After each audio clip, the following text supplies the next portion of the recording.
Welcome back to an episode. We are again somewhere in a very, very different kind of game. And we have ourselves some interesting mods. And look at how nice that looks. Vampire the Masquerade Bloodlines looks amazing. With all of the reflections and all of this stuff. Let me just deactivate it and activate it again. So you can get yourself something similar maybe. Like, look at that. Normal look. I mean, it's kind of classic, right? But something feels missing. And there are pretty much no shadows in here. And this one introduces a little bit of a reflection and of course like a little bit of glow and stuff like on, off, on, off, on, off, on, off and so on. And of course the textures are a bit higher detail and all of this stuff. Also, we look very interesting, at least the character that we tested with. So, how to get the mods working in Vampire the Masquerade? Because look at that. Looks very high detail, doesn't it? First steps first. You download yourself the Vampire the Masquerade Bloodlines game. Either GOG or Steam or whatever. That's step number one. Then you start the game. Just don't worry, the game itself probably doesn't run immediately. Because it needs a patch first. It's called the Unofficial Patch. And, well, the unofficial official patch, mostly. Because that's the thing that makes the whole game work again. It's just so much greater. Right. That thing is called something like that. And just type it in the search window and you can get it from the ModDB, for example. So you can get it from this site over here. You can click on download and get yourself the latest version, like 11.5, for me at least, and download that. And then you get yourself an exe file. And that makes it very, very simple. And then you can just double click that. And the important thing about the patch, once it's finished, is that you just click on next, and this line over here is actually the wrong one. So close that thing and navigate to the folder that is actually Vampire the Masquerade, because it always goes into the wrong folder, and right now it is definitely the wrong one. It goes into the C drive all the time, and you don't want that. What you want is to basically go into the right folder. For me it's a different hard drive.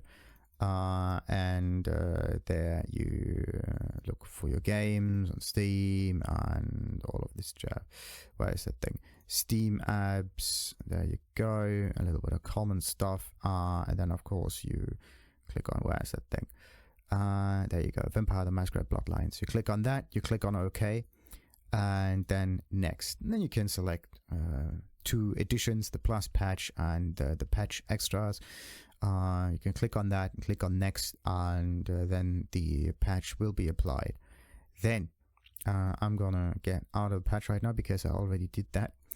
And then the game folder itself looks a little different, and it also gets this thingy right here, the Unofficial Patch.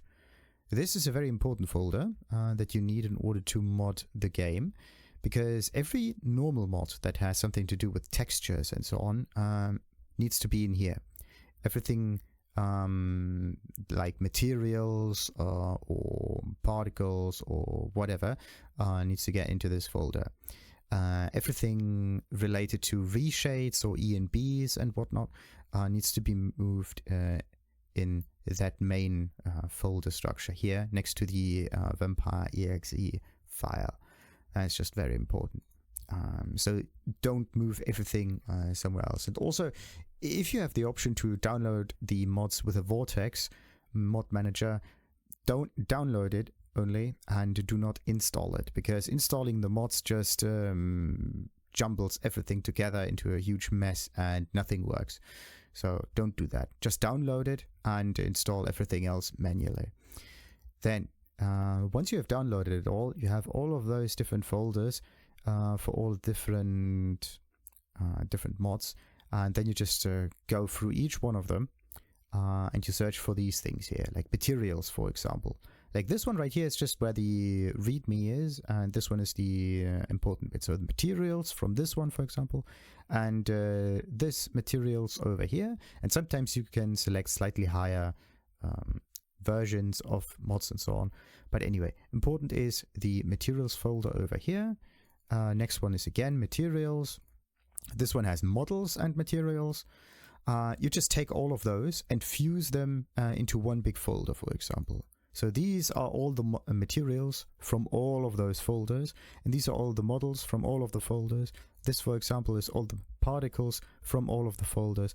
And then there's also another one that gets made. It's called vdata. This is also one of the mod folders that get produced here. And then everything just gets put into these four, this one, and this one, 4 folders, and you take them and you copy them into the unofficial patch, and then you see already there's materials, there's models, maybe even particles if you want to, and of course vdata.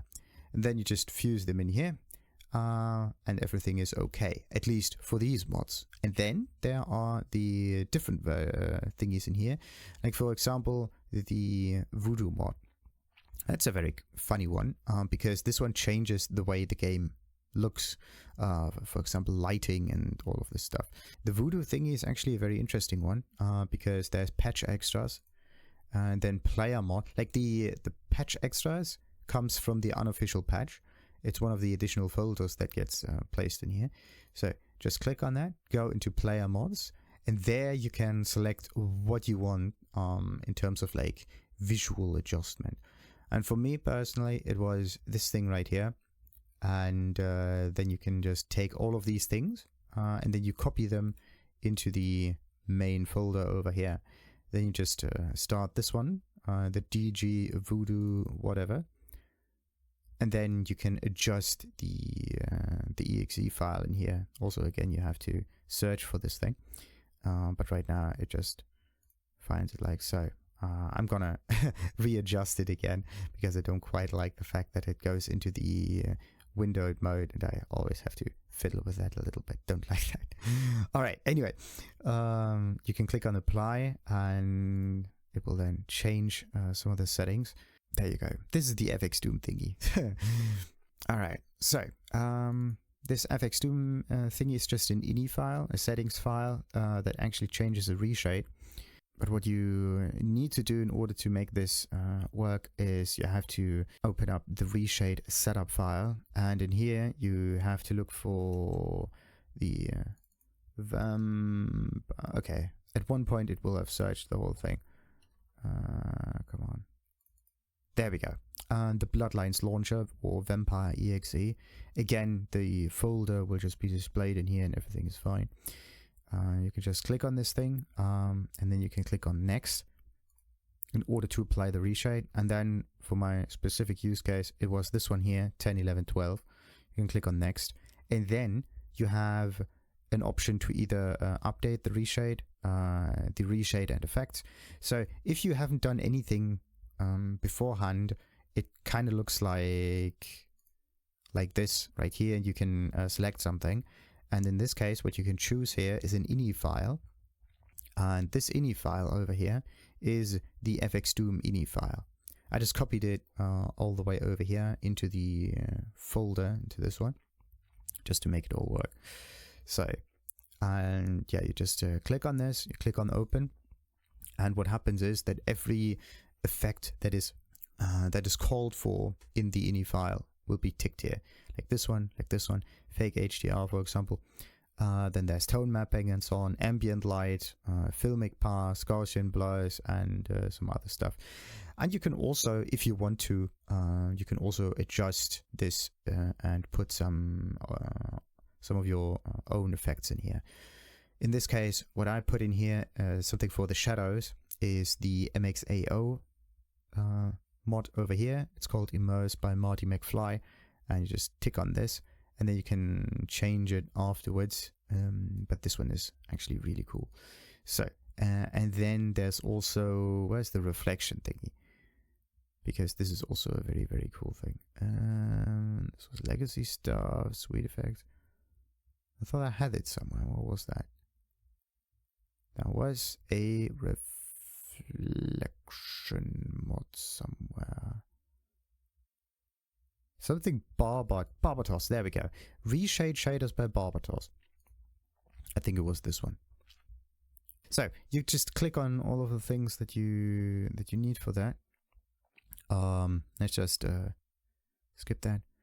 The folder itself, just to recap, everything that has to do with visuals and screen effects and something like that has to be placed in that folder, and everything else relating to models, materials, textures, something like that, or other scripts has to be placed in the unofficial patch folder like this one, but only after you actually installed the unofficial patch, because otherwise it doesn't work.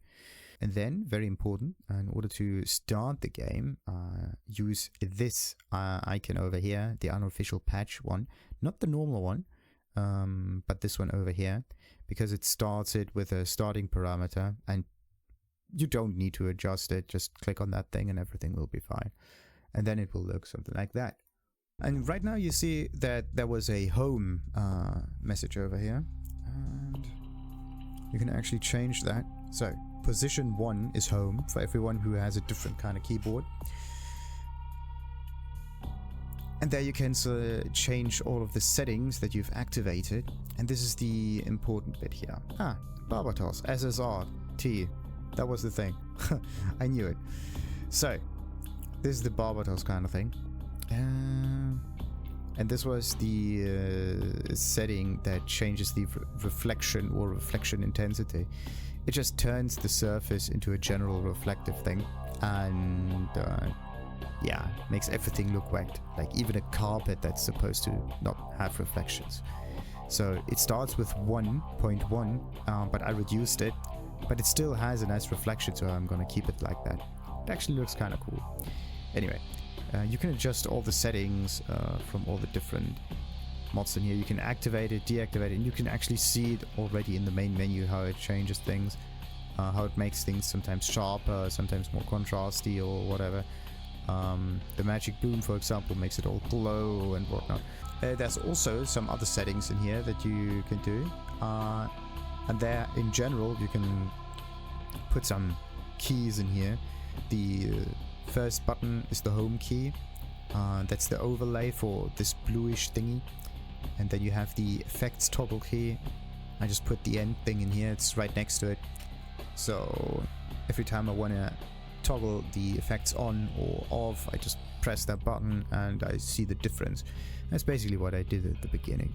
It's kind of funny that the game still takes a little bit to load. It is so sweet. Like, look at the weather. For this particular area, the weather looks... the area looks actually quite decent with the reflections and whatnot. Like, look at that. It's just amazing. If you deactivate it, it looks like that. It just looks, well, bland, like a very old game kind of, as if there's something missing. But yeah, Martys stuff just introduces the shadows, and the other stuff makes the lights pop. And because this game just happens to play at night for the most part, you need your neon glows. It just makes the whole thing come to life. It's really good. And then the reflections from the Barbatos kind of thing. Let's just look at that for now. Let's just adjust it on the fly. Like this one right here, say, reflection, no reflection, reflection, no reflection. Or like, there is a little bit of reflection right there, but for some reason this thing right here makes it come... It lights up the street, yes, but only because of the light. It turns everything into a mirror, something like that, right? But only a little bit. And this is also the reason why the 0.5 over here is not supposed... Like, you could also just increase it dramatically, but it just turns it into a wet floor or something. You can have like 0, for example. It starts with a 1, as I said, somewhere around here. But it looks a bit too much, so I reduced it to something like 0.5. If you have no clue what all of these things do, just change them a little bit and reset them. play around, get a feel for it, make the game look as good as you can, or as ugly as you want. If you don't want to download one mod at a time, there is a nice collection. I'm gonna put the link for that down there, and this is, for example, a thing that has to be downloaded with the Vortex mod manager, just because it's easier. Then you will have a really, really, really great time with it. This just looks so good. Just look at all of the little details there. Something, of course, is not modded in, but man, who cares? The idea is to make this game just look decent enough for today's time. Anyway, let's end it right now, and of course continue with the first episode of Vampire the Masquerade Bloodlines. Oh yeah. Like and subscribe, of course, as usual. And ta-ta.